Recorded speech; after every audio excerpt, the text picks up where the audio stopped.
নাম পাল্টে কোনো কিছু হবে না, জার্সি পাল্টে কোনো কিছু হবে না, কোচ পাল্টে কোনো কিছু হবে না, প্লেয়ার পাল্টে কোনো কিছু হবে না। যদি পাল্টাতেই হয় আগে মালিকের মনোবৃত্তি পাল্টাতে হবে, তার ব্যবহার পাল্টাতে হবে, তবেই যদি টিম আগে যায়। প্লেইং 11ই তারা সাজাতে পারে না নিলামে যাওয়ার আগে। আমার মনে হয় বাদাম খেয়ে যাওয়া উচিত পাঞ্জাব কিংসের। কখনো নাম ছিল কিংস 11 পাঞ্জাব, সেখান থেকে পাঞ্জাব কিংস করলো। লাক কি ঘুরলো? ঘুরবে না।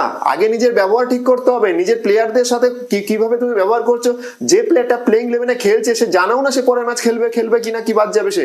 যে কোচটা এই বছর কোচিং করছে সে জানে না, সে হয়তো মাইন্ড এটা নিয়ে কোচিং করছে পরের বছর আমি আর নেই। তো আগে নিজের মনোভাব পাল্টাতে হবে টিমের প্রতি। নিলামে গিয়ে অকশন টেবিলে বুঝতেই পারছে না যে প্লেইং 11 কিভাবে সাজাতে হয়। সব টপ অর্ডারের ব্যাটসম্যান, টপ অর্ডারের প্লেয়ার নিয়ে বসে আছে।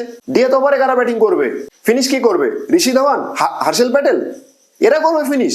পাঞ্জাব কিং নিলামে সবকিছুই ভালো চলছিল, কিন্তু আমরা বুঝতে পারলাম না যে রাইলি রুশোকে নেওয়ার কি দরকার। যে প্লেয়ারটা আনসোল্ড গেল, আর রাইলি রুশো যেখানে বেয়ারেস্টো আমার কাছে আছে, আমি জানি না রাইলি রুশোকে তারা কেনই কিনেছে, যেখানে সিকান্দার রাজা একটা প্লেয়ার আছে, আরো ভালো ভালো যে যাদের স্যাম কারানের মতো যে প্লেয়ারটা খেলবে, কাগিসো রাবাডা আছে, নাথান এলিস আছে, যে খেলার জায়গা পায় না। সেইখানে একটা ব্যাটসম্যানকে, যে ব্যাটসম্যান টপ অর্ডারে খেলে, যেখানে টপ অর্ডার ব্যাটসম্যান আমার প্রচুর আছে, আমি মানে কেন তাকে 8 কোটি টাকা দিয়ে কিনবো? আমি যদি মনে হয় যে আমি ব্যাকআপ রাখবো, 1-2 কোটি টাকা মানে টাকা দিয়ে রেখে দিলাম। ব্যাকআপের জন্য 8 কোটি টাকা দিয়ে কিনে ব্যাকআপ রাখবো। এবার ওরা বুঝতে পারছে না যে রাইলি রুশকে যদি আমি কিনি তাহলে আমার স্যাম কারান খেলবে কিনা বা কাগিসো রাবাডা খেলবে কিনা। আমি যদি ব্যাটিং স্ট্রং করতে গেলে আমার বোলিং কম হয়ে যাচ্ছে। এইভাবে প্লেইং 11টা ঠিকভাবে ওরা যেতে পারছে না। আমি এটা বলে দিই যে প্লেইং 11 কেন এরা করতে পারছে না, যারা কোচ সাপোজটা বারবার পাল্টায়, যে সঞ্জয় বাঙ্গারকে বার করে দিল সেই সঞ্জয় বাঙ্গারকে নিয়ে এলো। একটা কোচের মাইন্ডসেট থাকতে হবে। ওদের বিদেশি প্লেয়ার কে খেলতে পারে? বেয়ারস্টো, লিভিংস্টন তো মাস্ট খেলবে। স্যাম কারান 17-18 কোটি তো মাস্ট খেলবে। 3টে হয়ে গেল। রাবাদা আর নাথান এলিসের মধ্যে একজন খেলবে, কিন্তু রাবাদা মেন বোলার হিসেবে দেখা যায় টিমে, অবশ্যই টিমে, তো ও তো ফার্স্ট চয়েস, তাহলে 4টেই হয়ে গেল। এইবার কি হচ্ছে, ফার্স্ট চয়েস যদি ওখানে হয়, আমি প্লেইং 11টা এখানে বলি, শেখর ধাওয়ান, পরম সিমরন সিং যে আমাদের সেঞ্চুরি করেছে লাস্ট সিজনে, তারপর বেয়ারস্টো আসছে, তারপর লিভিংস্টন, জানি না লিভিংস্টন 4-এ কেমন খেলবে, 5-এ আসছে জিতেশ শর্মা, 6-এ আসছে স্যাম কারান, শেষ ব্যাস। এবার 7, 8, 9, 10, 11 এখানে কোনো ব্যাটসম্যান নেই অলরাউন্ডার, বোলিং অলরাউন্ডার।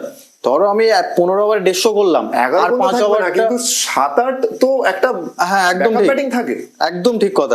এখানে লিভিংস্টন কিন্তু কেমন প্লেয়ার, আমরা ম্যাক্সওয়েলের মতো দুম করে উঠবে, দুম করে নেমে যাবে। হ্যাঁ, কোন মাঠে খেলা হবে জানি না, মোহালির মাঠে তো খেলাই হবে না, নতুন লাকি 7-এর প্লেয়ার, হ্যাঁ নতুন মোহালিতে খেলা হবে আমি যা শুনলাম, নতুন পিচে।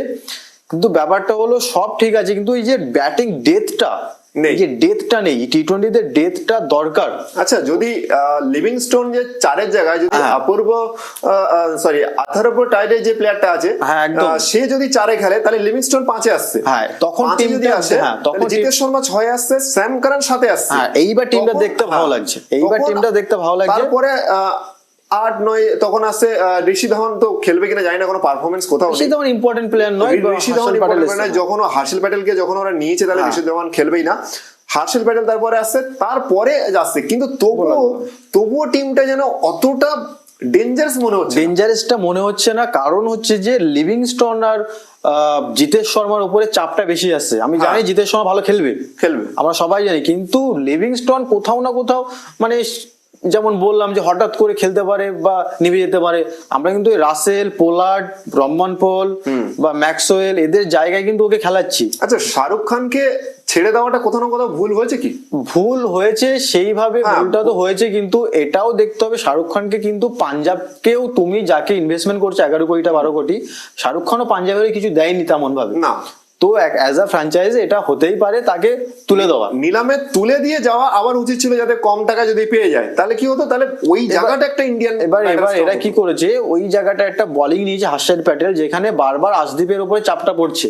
রাবাডা, আমি অবশ্যই বলছি রাবাডা টি20 কেন, অ্যাজ আ ইন্টারন্যাশনাল খুব ভালো বোলার, কিন্তু অ্যাজ আ নাথান এলিস কিন্তু টি20 স্পেশালিস্ট, কাটার স্লোয়ার। এখনকার দিনে কিন্তু মানে কি বলবো, এই আমাদের ফিরাজ যে ভালো বোলার, ব্যাটকাম ভালো বোলার, অ্যাজ আ টি20 কিন্তু ভালো বোলার নয় এরা। ভ্যারিয়েশন দরকার। নাথান এলিসের কাছে কিন্তু অনেক ভ্যারিয়েশন আছে।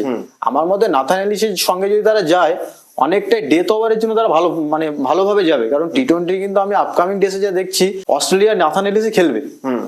তো Nathan Ellis, Sam Curran, Livingstone আর জনি বেয়ারস্টো, এই চারটে বিদেশি প্রথম যাওয়া দরকার। সিকান্দার রাজের জন্য খারাপ লাগছে, ভালো প্লেয়ার, লাস্ট সিজনেও খুব ভালো খেলেছে, চেন্নাইয়ের সাথে ম্যাচ ও জিতিয়েছে। হ্যাঁ এবার 14টা ম্যাচ দেখা যেতে পারে, কিন্তু এই 11 যেটা তুই বললি টাইডে যদি চারে খেলে তাহলে একটু ডেথটা বাড়ছে। লিভিংস্টন একটু ভালো খেলে দিলে 5-6টা match, I think Punjab Kings কিছু একটা করবে। তো দেখা যাক এই টিম নিয়ে পাঞ্জাব কিংস কি করতে পারে। আর তাছাড়া প্লিজ চ্যানেলকে সাবস্ক্রাইব করুন, ইউটিউবে ফেসবুকে ফলো করুন, আর প্লিজ লাইক করুন আর শেয়ার করুন। এটা খুবই কম আসছে, নতুন চ্যানেল যেটা বাংলায় অলরেডি স্পোর্টস নিয়ে কনভারসেশন খুবই এরকম চ্যানেল কম আছে, তো প্লিজ সাপোর্ট।